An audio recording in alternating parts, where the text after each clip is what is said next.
Hello everyone, and welcome to 2018 Candidates Tournament with an extremely interesting game between Vladimir Kramnik and Levon Aronian. Now, it seems like Kramnik decided that it doesn't matter who wins the candidates, it's all gonna be about him. He keeps stealing the spotlight with every game he plays, and all the attention is always on his game, and it's no different in this game. In this game, he does have the white pieces, and it's both of them have 3.5 points out of 9. So no one is having the tournament of their lives here. But you know, what are you gonna do? Are you gonna simply play a nice quiet game and draw, or are you gonna go out kicking? So let's see this game. And Kramnik opens the game with e4. So he. As Aronian played e4 against him and allowed Kramnik to go for that Berlin brilliancy, it seems like Kramnik is interested in returning the favor. So he goes e4, we have e5, knight to f3, knight to c6, and bishop to c4. Bishop to c5, so the Giuoco piano, and here knight to c3. He doesn't go for the Evans gambit, although he could have. I mean, knight to c3. We have knight to f6, the 4 knights game, d3 now, and a6. Always a useful move, preparing b5, maybe making room for the bishop on a7 if he decides he doesn't want to exchange it too early. A lot of useful maneuvers to this a6 move, although, you know, when you were studying from chess books, they always taught you that this was kind of a loss of a tempo, but, you know, okay. Knight to d5, knight captures on d5, bishop captures, and d6. Bishop to e3, offering an exchange of bishops. Bishop captures, f captures, and here Aronian castles. And it's only move 9, and we already exchanged one pair of knights and one pair of bishops. So it doesn't seem like anything crazy is about to happen in this game. But Kramnik castles, and knight to b8, preparing to remaneuver the knight via d7 to f6. We have b4, creating an outpost for the bishop on b3, so it doesn't block the b2 pawn. Knight to d7, we have queen to d2, and now c6. Bishop goes to b3, a5, now a3, knight to f6, and h3 now, not allowing any knight or bishop to g4 ideas. h6 by Aronian as well. Rook a to b1, and now b5. Queen to c3, attacking the c6 pawn. Bishop defends it, and now rook to f2, preparing to double up rooks on the f file. Queen to b6, now eyeing this e3 pawn, and you do have to defend it, so rook to e1, and rook f to e8. Adding more protection to d pawn, maybe this will allow the d pawn to be pushed in the future, as the d pawn is rather weak. Here Kramnik goes for knight to h4, and Aronian pushes c5. And you do have a lot of options here. One of the ideas was definitely to try the immediate rook captures on f6, but it's not the best way to go with white. So Kramnik goes for the best idea. He goes rook to f1. First he doubles up rook on the f file, as Aronian by playing c5 is no longer attacking the e3 pawn. So c captures on b4. So what do you do here? If you recapture on b4, you lose the e3 pawn. But this was Kramnik's idea. Queen to e1. So giving up one pawn, and now d5. We have a captures on b4, d captures on e4, and now b captures on a5. So here Aronian can capture with the rook or capture with the queen. If he captures with the queen, he's offering to exchange queens, so obviously that's kind of releasing the tension. But Aronian plays rook captures on a5, and here the things get a little crazy. Kramnik plays knight to g6, and okay, that's a very nice outpost for the knight. The pawn on f7 is pinned due to the bishop on b3. So what do you do here as black? Here it took Aronian a lot of time to find the idea, and it seems like you could go for e captures on d3, but this is so complicated, and even if you calculate everything, you still don't know where you stand. Here, of course, white would go for rook captures on f6, and after g captures on f6, queen to g3. And now you find a move for black here. You know, there are a lot of threats here, the most obvious one being knight captures on e5, simply winning a piece here. But even after you play something like rook to a7, defending this against this threat, what do you play here? And and who is better here? That's the question. Obviously, the engine's evaluation it's pretty equal, a slight advantage for black, but this is I don't think this would be possible for a human to evaluate and allow himself to get caught in this kind of a position.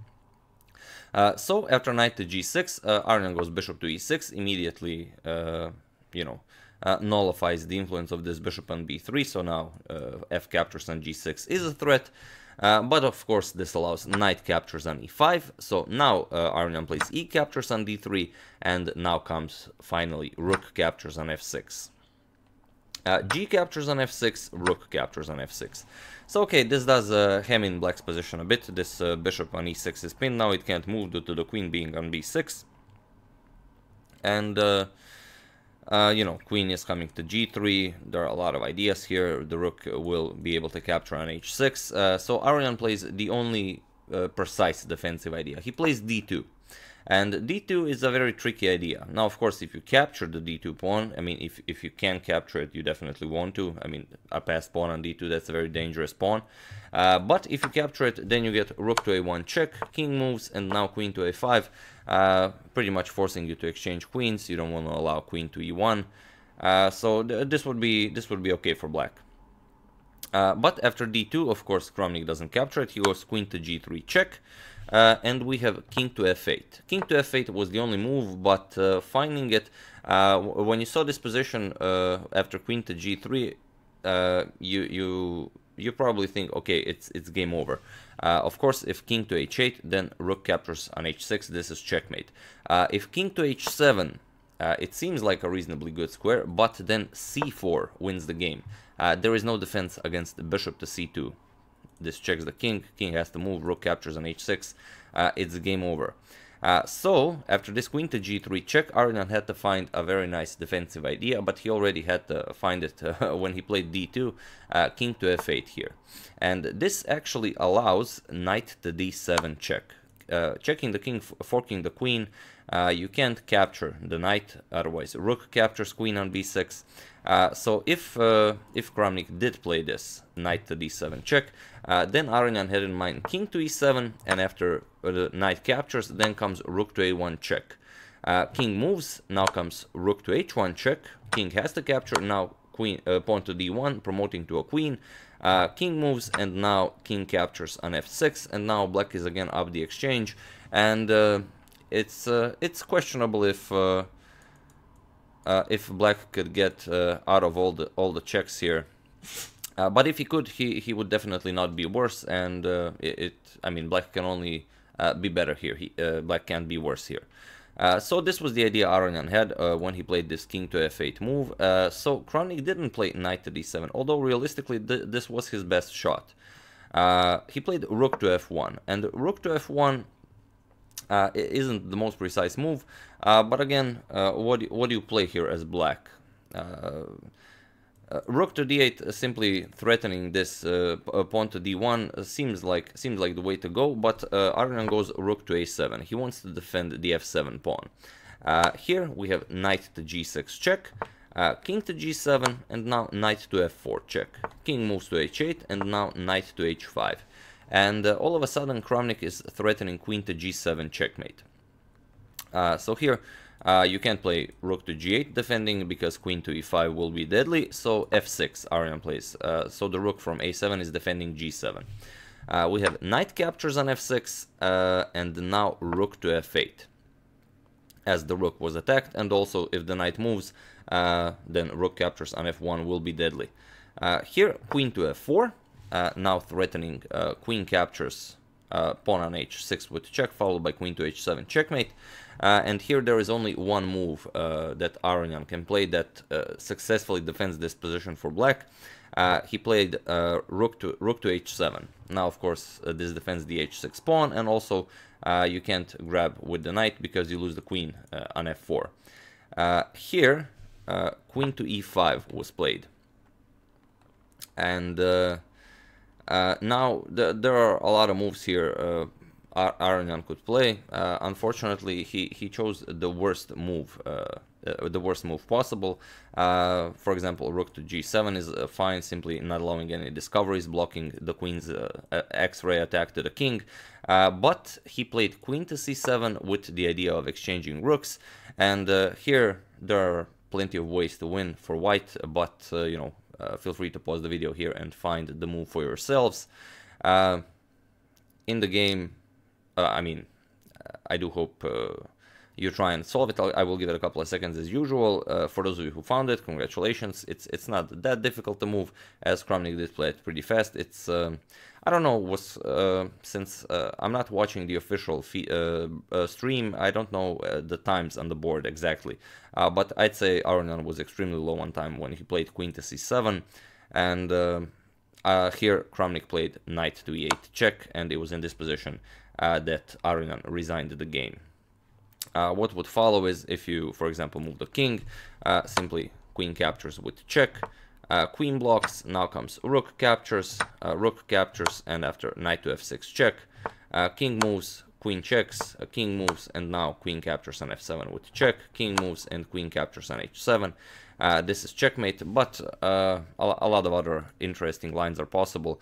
For example, if you don't block with king to g8, you could also go rook to f6 blocking. But if rook to f6, then again you simply play queen captures on f6, queen blocks, and now knight captures on g7. Simply no defense for black here. Rook captures, now queen captures here with check. You block, or you move the king and then bishop captures on e6. And now rook to f8, bishop blocks, and rook captures on g8. This is checkmate. But Aronian wasn't interested. As soon as Kramnik played knight to e8, I'm pretty sure he instantly resigned. But yeah, if any of you caught the live stream and know anything about the situation on the clocks, do share in the comments, and especially if you've seen the interviews after the game, as Kramnik, as you all know, became such a legend of the after-game interviews. So yeah, that's the game. I do hope you enjoyed it. I still don't have the standings, as there are some games still being played. The Fabiano Mamedyarov game is still being played, but I think I will show that game as well, and then we'll deliver the standings. So after this game, Kramnik is on 4.5 out of 10, so tomorrow he's playing Fabiano. Maybe he can do some damage with his newly acquired pirate style as well. Who knows? We'll just have to wait and see. So yeah, as usual, you can check 2 of my previous videos here. Thank you all for watching, and I will see you soon, probably with another game from the candidates. Thank you all.